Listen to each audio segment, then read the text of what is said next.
Football betting tips.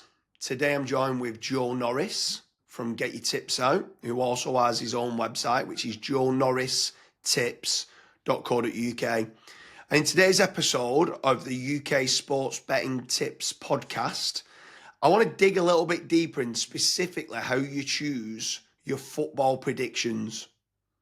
Yep. So are we? Should we rank these straight away, or talk Let's about the go through factors? a few different factors. Then what I can try to do is get your 1, 2, 3, 4 in order for Yeah. what influences kind of who you're going to choose to win the All right. game or Let's correct. start off with the obvious ones. I would say team form is definitely a big thing. How they're playing, recent results. Um, Obviously another one is the squad. So injuries. If a team's injury ridden, it don't matter if you're Chelsea, Arsenal, Liverpool, Man United. If you're injury ridden, you could lose to anyone if you got your B team out. Um, a big one for me as well, I would say, is like motivation. So, if you got a derby, you got like Liverpool versus Everton. Without a doubt, Everton are raising their game two or threefold against Liverpool, just because it means so much to them. A lot like with horse racing, everything has to come back to price. So value would have to be, without spoiling it, would be my number one because everything comes back to price. An injury-ridden team are going to be a bigger price, so then you almost have to weigh that up and think: is there a chance their second choice striker can still play well? Are they too big a price? So it's always back to price. Yeah, I don't think I've really missed anything. I'm not sure. Have you got any to add? I just say a little bit like I just kind of expand a little bit on, let's say, team news or selection and Yeah, formation. So, like sometimes the lower league teams might set up very defensively yeah, against one of the higher league teams. So it might be quite a low scoring game where the top of the league might go and win a 2-0 or a 3-0, and probably the bottom of the league are probably playing a back five and the thingy. But then when they're playing someone close to where they are, they're thinking, we need to win this game. They then yeah, start going more attacking and the game opens yeah, a yeah, lot more. So I think especially it's not just about what teams are going to win. There's certain people on football tips or predictions or certain bets that people might just want to go over 2.5 goals or both yeah, teams to score, where I'm never going to back a lower league team in the league to score a goal against a higher league team if they're going back five.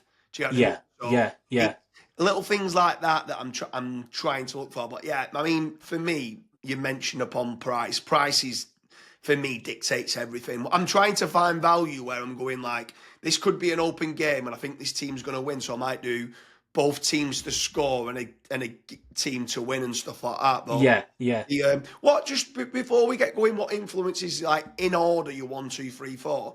Yeah, so What value will different be. what different bets do you like having? Like, do you like doing both teams to score over 2.5 goals, correct scores? Like, what are you doing? Like, just accas of like Well, a five lot of the teams to win? time, I like to do sort of like a double or a treble.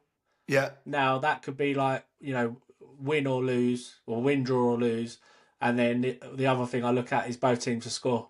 yeah, And then I'll try and do a double or a treble out of that. yeah, I mean, what you just said as well. That's basically the head to head, isn't it? yeah. I think that's really important to look at the recent head to heads between the two teams. Has it produced goals?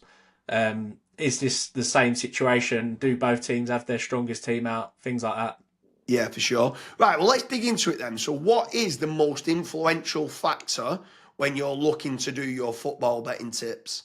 So number one would be value, exactly the same as racing because everything comes back to the price. If you're backing both teams to score, but then everyone's backing both teams to score, and the price is just too short, you're not gonna win long term because you're not getting any value. You've not got an edge over anyone else. I think that is the hardest thing with football is to find that edge over other people. Whereas I feel like with racing, it gives you more opportunities to find that edge. Yeah, Um, but yeah, there's still definitely money to be made with it. So yeah, value would be number one. I would say number two would be recent form. I think that has to be up there. If they've been playing well and free scoring, um, that that has to be number two. Number three I is think just where on that, just to expand on that, yeah, that is so key in my opinion. Recent form, and I know it's such an obvious statement, but like when you've got a striker who's playing and he's got confidence, mm, like it makes such a big difference. If he's just yeah, scored in his last game or scored in his last few games, he's yeah, he's full of confidence. He's going to hit it. Where the minute he goes on a bit of a drought and he's not scoring, he starts second guessing what should he be doing. Is he going to pass? Is he like that instinct of a striker, especially for a striker, in my opinion, for confidence is massive for recent form. yeah. But go on, sorry to stop you in your tracks. What's No, your but number three then? that's so true because also if the team is then struggling to score goals, they become more defensive because they know even conceding one goal could mean they'd lose the game. Yeah, So the impact it has on it, it shouldn't be underestimated. So I think that has to be number two, yeah. definitely. What's your number three then? Number three is where you can really argue over it. I would personally say, which probably is a bit debatable, motivation. I'm not Because having that. I'm not yeah, having that because you could have, you could have. I've seen it with Chelsea so many times, right? So we've got like Liverpool at home on a Saturday. Stamford Bridge is packed. Everyone's up for it. We put in a really good performance. We win 2-1. Everyone's buzzing, and then we go Leeds midweek and get stuff 3-1. Like I can get what. that is motivation. That is the player's mindset not being right. Well, that's such a weak mindset from a player. Like for me, Yeah, but you see it all the time. You see I it all the get it. time. I get it. But just to try and counter argument this a little bit, right? I play a lot of football myself, and it doesn't matter whether it's a friendly game or I'm at training. I'm doing everything I can to win that game, and there's Yeah, no chance that someone would say you're more motivated in this game than that game. I want to win every game. I can say, obviously, if it is a big derby or something like that, you might slightly raise it. But if I'm playing away at Leeds and I'm a professional footballer, I'm doing everything I can yeah, in but that game. you can't tell me that every game you play your motivation level is consistent. You can't. Well, There'll be certain games where you're more up for it than other games. this, I get what you're saying. Probably your baseline of motivation yeah, is always at a respectable level. I think But it's such a weakness from a trust player to me, go these away. overpaid footballers, it Yeah, isn't. It yeah. isn't. I get it. I do get it. It's definitely not my third, but I get why he's saying it. But Like yeah, you've only got to look at derbies like Everton, yeah, Liverpool, you know, Chelsea, Arsenal. They're the games where you really see the players want to win because they know what it means to the fans. yeah. What's your number four? Number four. Now you've changed my mind on this. I think number four has got to be well, it was going to be squad, but I think what's even more important than that is rest time. So, for Yeah, example, I mean it's the old one everyone will use. If they've played in Europe in midweek and then they've got a game on Saturday, and they get beat, everyone says, "Oh, they're tired yeah, from Europe in midweek." But I do think it's a big factor. yeah, for sure. I mean, just look at everyone who normally ends up getting in the Champions League that come like fifth or sixth. Normally, Yeah, the league table they come lower down the league table that year because they're playing yeah, midweek. Probably not got like a deep enough squad. The that's starting it. eleven's great. Yeah, Squad's not deep enough. The minute they start putting one or two of the subs on, just not at the level of the starting 11. So I would have the the rest time definitely in there as number four, but number three I'd have like the team news and like the formation of what they're going to be playing and stuff like that. But yeah, yeah, I yeah. think Oh, so you think head to heads is huge? Yeah. yeah, I do think it's big. Yeah, See, that's the thing. It depends what bet you're having. If I'm having both teams to score, yeah, head to head's something I will check before anything else yeah. because I want But to I see also how think, they've played I against each also other. think the head to head, not just looking at previous years, but I also think that manager thinks, okay, we're second in the league, we're playing fifth bottom, we've Yeah, got a big Champions League game in the middle of the week. Okay, we'll rest 4 or 5 players for the Champions League game.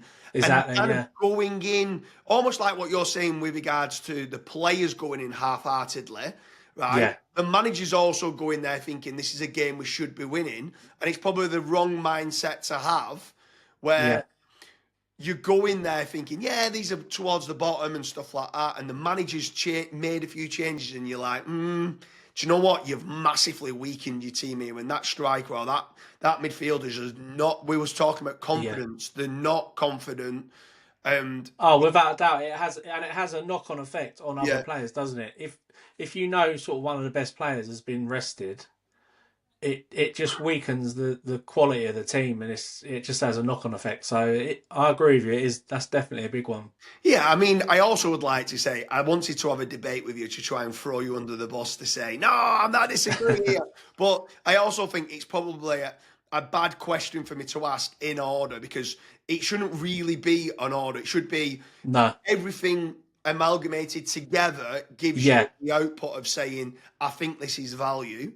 And, yeah, and there's lots of other factors that you can look at as well of like, not even that, it could be something like not just the rest time, but is it how far they're playing away? So if they're playing and they've got a bloody 4 hour bloody drive to the exactly, yeah. thing and stuff like that, and they've played on the Thursday in Europe and then they're playing on a Saturday afternoon, you're like, oh God.